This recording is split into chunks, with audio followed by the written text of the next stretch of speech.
Okay,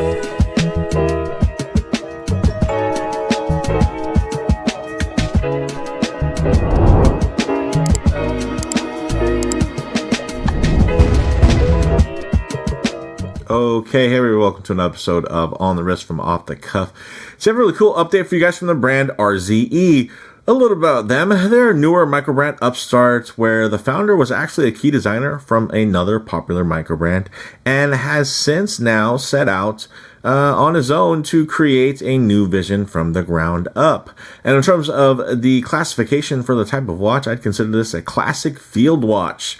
Now, some key characteristics and design language, you're looking for something within this space. Of course, you're going to want to find a modest size, Arabic numerals with a 12 and 24 hour scale, typically over a black or cream dial. But I will say this one is modern enough to feel also a bit like an everyday adventure watch, where you're going to be looking for something that is sporty, legible, and tough.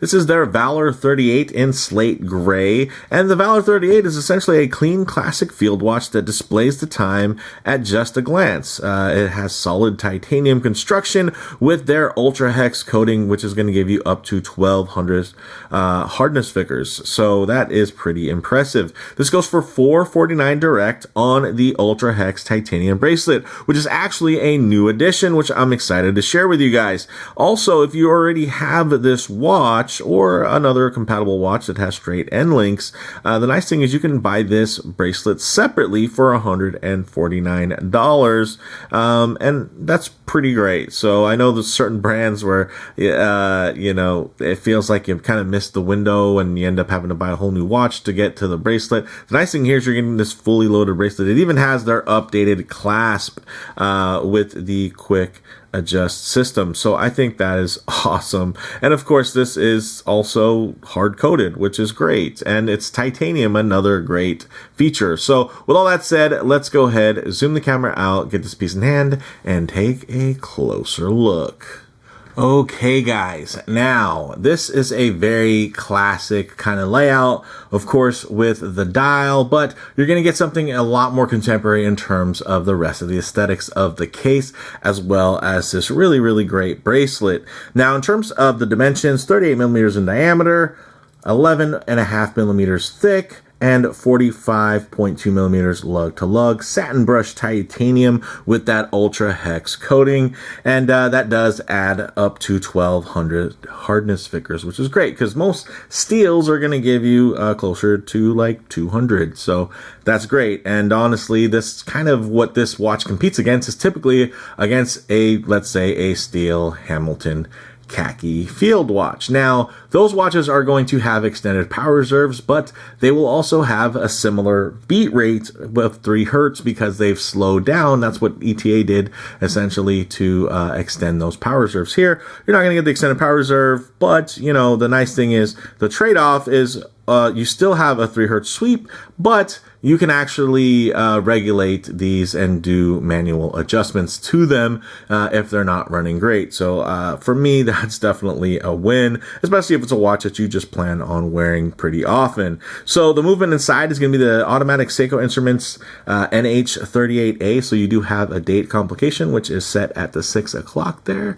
So pretty nicely put. And this does have a 41-hour power reserve and a 3 hertz sweep or beat rate of 21,600 vibrations per hour. Now, the case back, you can see through it. You can't see through it, I should say. And you can see right there it is. Very nice satinized and very simply done. And, that protects the movement, which is great. And it does keep things nice and slim. Although 11.5 millimeters isn't the thinnest out there by any means, I wouldn't call this a thick watch, especially when you consider the style of it is really nice. I love the way they compartmentalized the bezel and the case back and really kept that center section there of the mid case just very, very thin visually, because you do have, of course, these beautiful chamfers. And the nice thing is, even though it's not polished, you're still getting really fantastic bevel work there, right? And you can even see instead of it transitioning between brushed and polished, you're going to get essentially a matte finish, a matte blast finish, and then a satin brush there for the bevel. So very cool. Nice way to really set off some accenting in terms of, you know, just a really nice contemporary case style with a lot of angles. I really do like, look at this crown here. Great tactile engagement, nice and sharp, but not in a way that's going to be harsh or anything like that, but in a great way in terms of you're always going to be able to get purchase on this crown that is very nicely and tightly tucked away in between these very useful crown guards. Now, in terms of the dial, very simple here, guys. You're getting this matte kind of medium gray, so not a light gray, not a dark gray, but I'd call it kind of a medium gray with a printed index and matte hands there in terms of the hour and minute, and then of course it's painted there for the seconds hand. This is actually using Japanese Superlume compound that does glow green, even though you guys can see here they're going to have those pops of yellow. And I would say this, I wouldn't consider it faux Tina. I think they just did it because it's a nice color contrast and it plays well. And honestly, these are their actual signature colors. Check it out. It's that yellow colorway for RZE. Oh, check that out. Yeah. They have expanded into all types of fun, editions of different types of EDC gear, even pocket knives. So I do like that, feeling like a full service brand and not just being, just too product centric within a particular niche. So very, very nice. Now, getting into the water resistance, you're getting 100 meters of water resistance there, or 10 atmospheres, and it's definitely very confidence inspiring when you consider that it does have a nice screw down crown. You're getting 20 millimeter lugs, which is great, so you're going to be able to kind of swap this out very easily with different things if you want to put a pass-through style strap, or if you wanted to do anything else. I mean, it's definitely going to work here. And the nice thing is, with this optional bracelet, you do get quick release spring bars, so you can swap that out very quickly. Now, speaking of this optional bracelet, it's a 20 millimeter Ultra Hex titanium straight end link bracelet. So the cool thing is, you can actually get this in either satin brushed or you can get it in matte blasted. Now, that's if you're buying it separately. This one, when you get it, it's going to go with the satin, and I think that goes really well. But if you say wanted to try to pair this with, maybe another kind of boxed lug style watch, that really opens things up, and you're going to get, all this great construction here. Look at this fully articulated H-links, really great angular bevels there and contouring, and then it's screw pin construction, and then of course this outstanding milled folding clasp, which is great. And you're going to get, check it out, guys, that very nice push button action there in terms of the manual, or I should say toolless micro adjust. I almost said manual micro adjust. So you can basically put it all the way out here, get that click there. So that's set. That's one setting. Then essentially you have 5 settings all together in terms of the positions in there. Very nice, beautifully done milling there. Look at that on that push button. Sometimes you'll see these as just being little slats almost. I like when they go out of the way to make it an actual milled button. And you can see beautifully signed here. Clean, classic aesthetic there, nice and satinized with the brushing. And then of course this is going to hold up really well considering that it does have that hard coating. Also, some things to note is you're going to get this nice taper down to about 15.8 millimeters, so roughly 16 millimeters on that taper, and then this is going to be about 18.3 millimeters, so roughly 18 millimeter clasp width there. So with that said, let's actually get it on the wrist and see how it wears.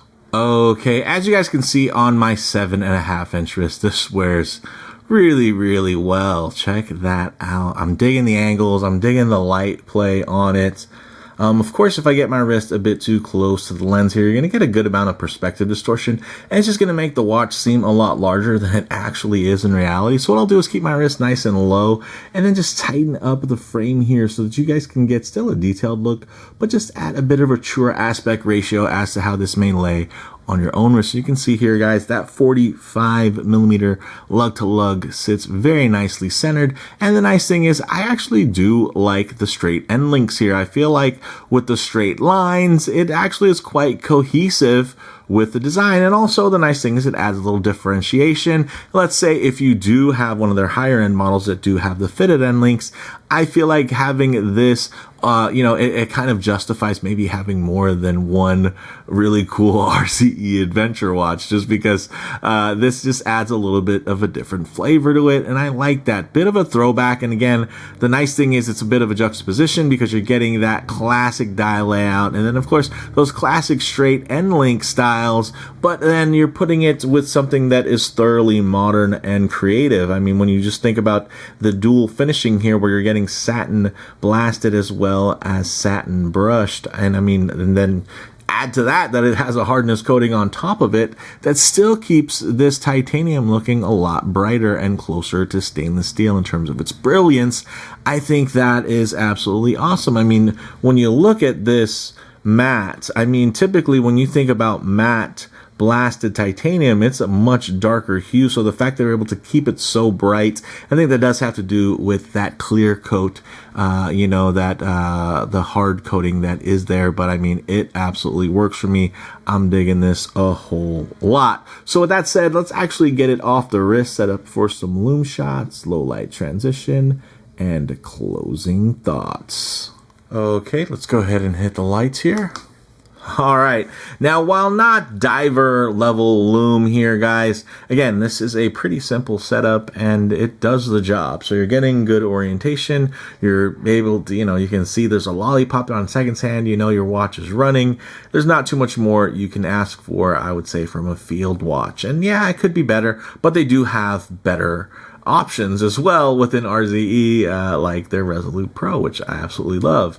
So, there can be a little trade-off when you save a little bit of money, but this absolutely will do the job. And you guys can see here, what I like to work in is a bit of a low light transition, because you're always going to be out in the middle of a field enjoying direct sunlight. A lot of times you're going to find yourself coming in and out of buildings, walking underneath overhangs, just hanging out underneath the shade of a tree. So as I see what these colors, textures, and finishes render like in less than optimal lighting here, guys. And I gotta say, that satin brushing looks great. The matte blasted areas look great. That matte dial, maybe you can, if you try to, maybe you can get, if I just, yeah, that, right? But I mean, you can see, even if I try to like wash out the dial, it might be lower contrast. But again, there are other contrasty options. I feel like if you're going to get to this gray, it's more of a deliberate choice for it to be just really quite stylish. It's not going to be the highest contrast, highest visibility option, but I think it looks great. Definitely very handsome. This is going to be very, very versatile when it comes to the types of stuff you can wear, right? Because it's not necessarily like a black dial or a white dial, that gray. It's somewhere in the middle and kind of goes with everything. If anything, it matches the metal of the case and bracelet, so it's always going to have something that kind of goes. But I think this looks really good, guys. And yeah, again, the lume isn't crazy, but there has to be some level of compromise there when you are going to get something that's definitely a lot flatter in terms of the design, and everything like that. There's not a lot of big 3D lume plops or anything, but it absolutely does the job. And again, you put it next to some very classic field watches that still get purchased up, with relative speed and very little thought, like something from Hamilton, and this is going to be even better lume than a lot of those watches. So guys, closing thoughts here. On the wrist, wears very well, of course. Very, honestly, really similar to their more expensive Resolute models when you add on the bracelet. Like this bracelet, again, it pretty much has everything that the other one has, that costs a bit more, and I like that. I like that they're offering that value, because not everybody wants to spend in particular price points, but they do want to have a lot of those feature sets. So, kudos to RZE for really, sticking to these particular price points. This one being under $500 at $449, and that's with the bracelet. You can actually get it even cheaper without the bracelet, which is wild. So in terms of model variants, guys, this is available in 4 different color combinations. Definitely check the site links for current options and availability. Of course, this is a smaller micro brand, so things come and go, they get replenished. I would say definitely follow them on Instagram, maybe join some of the Facebook communities if you want to keep tabs on when these replenishments and restocks happen. But they do their best to really kind of get away from that very limited type of release windows and everything, and they just they want the watches that are being successful to be in stock for you to order. So I would say chances are, unlike not every, great micro brand that I review, chances are if you're watching this, you can follow the link and actually add this to the cart right now, which I think is great. So in terms of comparable models, there are a lot of options in the affordable mechanical field watch space, but this is a welcome addition to a large stable of solid options, really standing out with its hardened titanium build and more modern styling, as much of the competition really rely more heavily on vintage-inspired designs. So for me, guys, the bottom line is this is a lot of watch for the money, and, that although fitting well into the field watch mold, I think it also still manages to provide a uniquely contemporary look and feel, which again, I can appreciate. So with that said, let me know what you all think down in the comments below. If you liked the video, please do a like, and if you haven't already, please subscribe for more content just like this. Thanks, guys.